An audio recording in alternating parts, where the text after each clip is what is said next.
So I'm going to ask a question or two before we turn it over to you guys. And when we do, we're going to have someone down here with a microphone in the aisle. So raise your hand and they'll come to you. And we'll just let you guys shout it out. But I always just like to start with the basic question. I mean, this is a screenplay that you wrote. And what was the original idea you were trying to explore when you sat down to write this?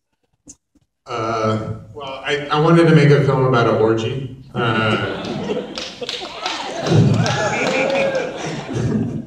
It's so funny. I've had to answer that question a few times, and that's like kind of what I came up with is the reality of the initial impetus of the movie. I made this film, Creep, with Mark Duplass, and we made this film together. It kind of took a long time to make, and we were sort of nearing the end of finishing that movie up and trying to figure out what the next project would be. And Mark basically said, if you write a small kind of contained film, I'll produce it for you. And so we were talking a lot about sort of like influences and ideas. And I knew I wanted to make a film that was a comedy but also wasn't just like completely, just like a straight up comedy. Like I wanted it to be a comedy that had narrative tension in it.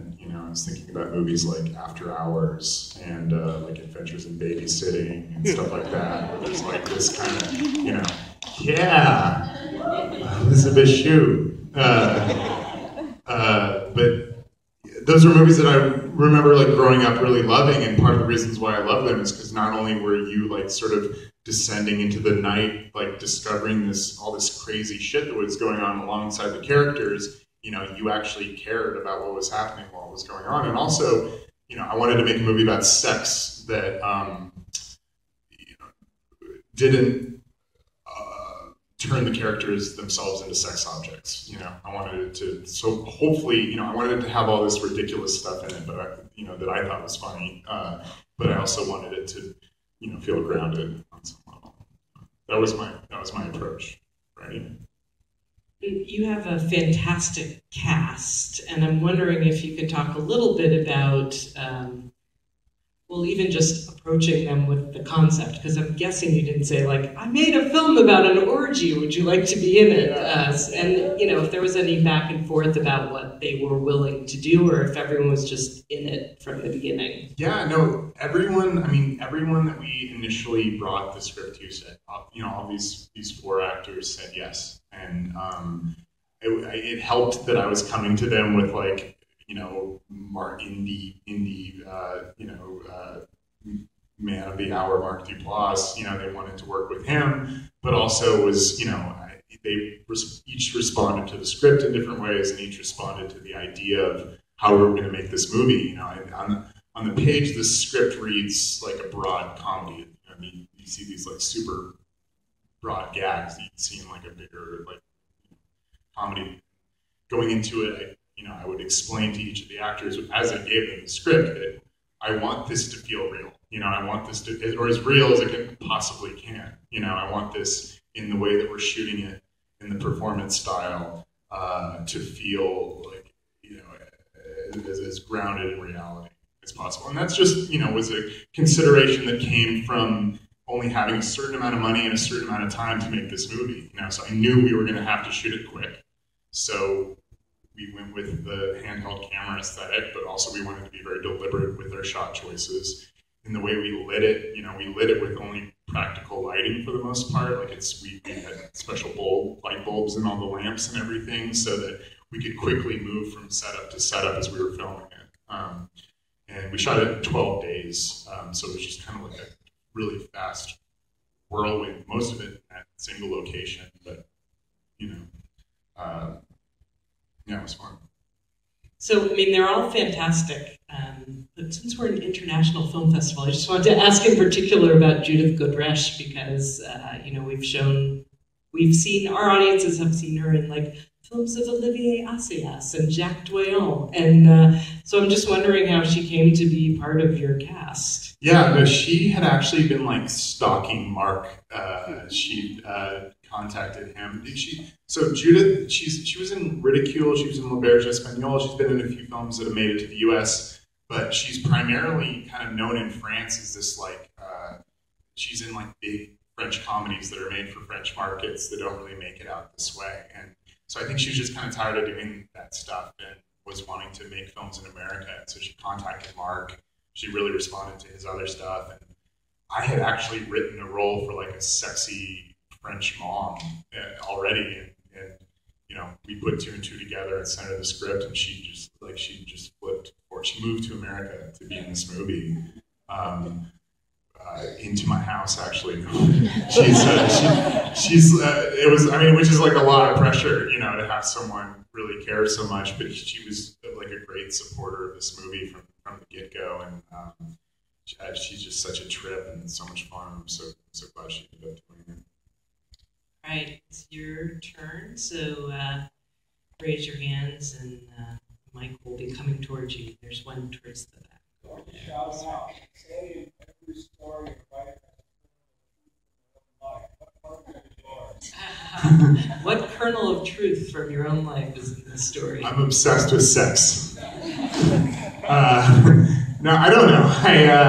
No, the film's not autobiographical. It's what's funny is I was just actually telling my friend I'm in a 10-year relationship. I've been married to my wife for now 3 years, and I finished writing the script a month before we got married. And this was like this as my wife and I were planning our wedding. This is the script that I was writing. Don't read into that. But you know, I gave it to her, and she read it, and she was like, "You're not making this movie. This is ridiculous." But and like most things, I was just like, "Don't worry about it. It's gonna be fine. Let me do this." I went and made it, and she watched it, and she loves the movie now. But yeah, I mean, I think it came from my life in terms of like thinking about that idea of being with someone for a long time and the accept. I mean, I think there's a lot of in this movie about like self-acceptance. You know, like whether it's accepting your own body, accepting your limitations as a like partner, you know, and accepting the evolution that you have to go through in terms of in keeping your relationship happens. Yeah, there's certainly some trickles in it. I wouldn't say directly related. You know, no buttholes are being painted in our house. But yeah, no, I was for sure drawing from my own experience and what I've seen friends of mine go through who are young parents and reconciling having friends and being a parent at the same time. And what about the moving to LA aspect of it? Well, I mean, LA is just a ridiculous place that needs to be made fun of, especially when I live in Silver Lake. And, you see a lot of dudes with cowboy hats who aren't cowboys walking around. And so I just felt like that was right for, for satire. I also didn't, I didn't want to point fingers at somebody. I wanted to make fun of him, but I also wanted him to be hopefully endearing at the same time. I got so lucky that Jason Schwartzman wanted to be in this movie because that dude is just, there's something about him that's just so, like, while he's, crazy and absurd, it's just so, like, loving and compelling at the same time. I knew that character could easily be, like, creepy, and I just wanted him to be just exuding love at the same time while this, like, manipulation's going down. Another question over here? I wondered because there are times when it gets so incredibly broad and so wacky and so funny, and yet the intimacy between the characters is so real and so believable. I wondered if there were times when did you rehearse it to get that very delicate balance, or were there shots where it just went, oh my God, this is not working, it just went too far in one direction? How did you hit what you ended up? Well, I'm so glad you noticed. That was my goal with this movie. Was going into it. That was the consideration from the get-go. So for for me, and I like, this is only my second film. My first film was kind of this strange experiment of a movie where Mark Duplass and I went off in the woods and made this improvised movie together without a crew, you know, so I had no experience really working with a film crew before. So for me, it was just taking this idea and, you know, forcing myself to be able to articulate it to all the cast and all the crew in a way that, you know, hopefully we all understood each other going into this, because we didn't have that much time to do it. So we had no rehearsals for this movie. We were shooting about 10 pages a day. You know, I don't know what a normal film is like, but I think it's like something like maybe 2 or 3 pages. But we were shooting 10 pages of dialogue a day in various scenes. And so it was almost like shooting a play where the actors are learning their lines the same day. You know, we also tried to shoot in continuity in terms of the story of the film as much as possible, and one of the benefits of that was that we would meet each morning or night, because we shot the entire film at night, and we would go through the scenes. And if anything didn't feel right, or if anything was affected by what we previously shot, we would make adjustments to that. And so, I mean, it's a scary way to make a movie, you know, because it's almost like, you know, the script is your ground to stand on, and it was like we were just giving it up to God at that point, you know. But luckily, I was working with these performers who had all been doing it since they were kids, and we were able to gain each other's trust fairly quickly, which helped expedite it. Helped make it so we were able to do it. So, you know, the stylistic device of the moving camera and those actors lead you to believe, like, oh, there's probably a lot of improvisation, but then you say 12 days, and I think there's not time for...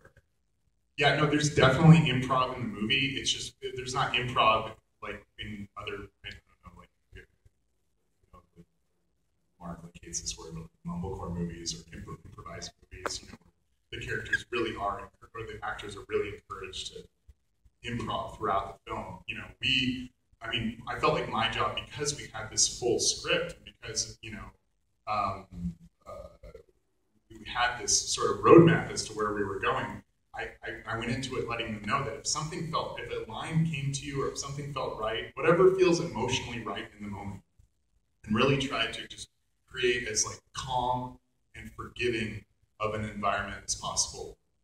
You know, and just let, because I know it's like on their shoulders, you know, the actor's shoulders to have this stuff come across in the way it does. And so for me, like, my job was just saying, like, we can play. Like, we do have time constraints, but like, you guys know your lines, and we can play throughout that. So there's improv definitely like weaved throughout the more scripted scenes of the movie. Another question up here. I actually wanted to talk about the group sex scene, because I found myself in the whole scene, and that was a scene from a Paul Mazursky movie, Bob and Carol, Ted and Alice, that had kind of the same transcendent quality, but then you punctured it by having the kids break into the room, which was a real nice touch. But I was wondering, was that an influence on your script? Yeah, no, I love that movie. And I did think a lot about that movie going into it, for sure. I think, you know, I wanted this movie to not feel like a bait and switch, like a lot of films do. I feel like that deal with sex. You know, I wanted to actually go there with it, and I wanted to go there in a real way. I wanted the kind of surprise of this movie to be that it ends in this kind of calm way. It ends in this kind of like sweet, loving, sort of like surprising moment of acceptance. You know, I mean, that was what I was hoping for. And then, you know, when we were shooting that scene, I'd never shot a sex scene before. I know these guys had, and everyone was a little nervous about it going into it, and it was great because we did the first take where we're sort of blocking everything out, and everyone was just giggling the entire time. And it was almost like there was just this moment of like, okay, we're not afraid to do this. We all know each other. We all know what we're doing here. And then we did the next scene, and just like the moment those dudes kiss each other, it's like I was almost ready to cry. so happy. But yeah, no, I love Bob Carrollton Alice. I feel like with that movie too, there's like a lot of like, obviously there's a lot going on culturally, that influenced that movie. Maybe that's happening now with just sort of like a new like sexual fluidity that we're entering as a culture, or I hope we're entering, where there's like, not, there doesn't need to be a lot of like definition and judgment placed on, people's sexual journey, I guess. But I wanted it to feel like a little more subtle, not have as many like cultural indicators as Bob. I love that so much. There's time for one or two more. And one in the back. To ask you about working with the kids, where you got them and what it was like to work with them. Do you want to say a little bit about that? And also, since you said this film was made so quickly in 12 days, you had to have the kids on board too, so I'm curious how you worked with them too. Yeah, just a tip, don't ever write sex scenes that involve kids bursting in, or don't do it twice, because it creates a total logistical problem. So we had to shoot all those scenes separately, the reverse shots of the kids coming in, which was, it was funny. It was great having the kids there. I didn't really write lines for them where they needed to perform or do anything specific. I just kind of wanted them to be there to sort of pepper the scenes and make them feel more real. To actually have, like, I was fine with them goofing off and saying silly things to each other because that felt real, and that just gave it a sort of another layer of authenticity. I was nervous again because once again this is like a new thing. I never worked with children before, and it was just a blast. They were both so sweet. They were best friends. They're in class together and at school, and I'm so glad their parents let them be in this movie. I don't know when they're going to be able to see it, but it was one of those things, like most things in life, that I was like super scared of going into it, and then once it was happening, I was like, oh, this is great. I feel like we haven't had any questions from the side of the audience. Who's going to step up with the last question?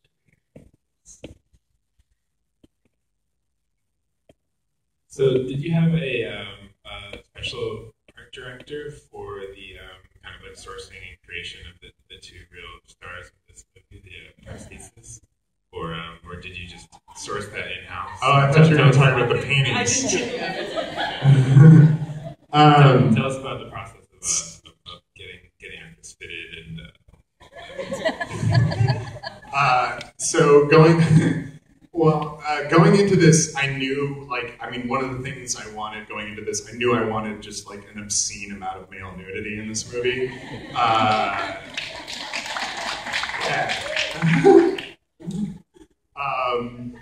glad that worked for you. Because the movie probably wouldn't work if it didn't work for you. So and then I knew, because it's a plot point, the specifics of the male nudity, I knew we wanted to have prosthesis made for it. And that was funny because that was actually one of the first professional interactions I had with Naomi Scott, my producer of the movie, was Mark Duplass and I emailing her pictures of dicks, and us going back and forth, no, I think that's it looks a little big to me, really trying to hone in on the size there, and then we got this company, the same company that did the prosthetics in The Butler. They did the makeup. I don't know if they did the prosthetic dicks in The Butler, but they were they'd done this before. And they made them for us at a low independent film rate, which was cool. And I have them in my closet right now. And I'm keeping them from my dog really wants to make them his chew toy. He's every time I've brought them out to show people, he's gotten really excited. What else about them? Oh, they're made of this like foam material, and so we had to have like the hero ones, and then we had the ones that because there's so many scenes where they're swimming in the pool, you know, and the problem with them in the pool is that they absorb water like crazy. And Jason just wore his the entire day, so Jason's looked like just an elephant trunk by the end.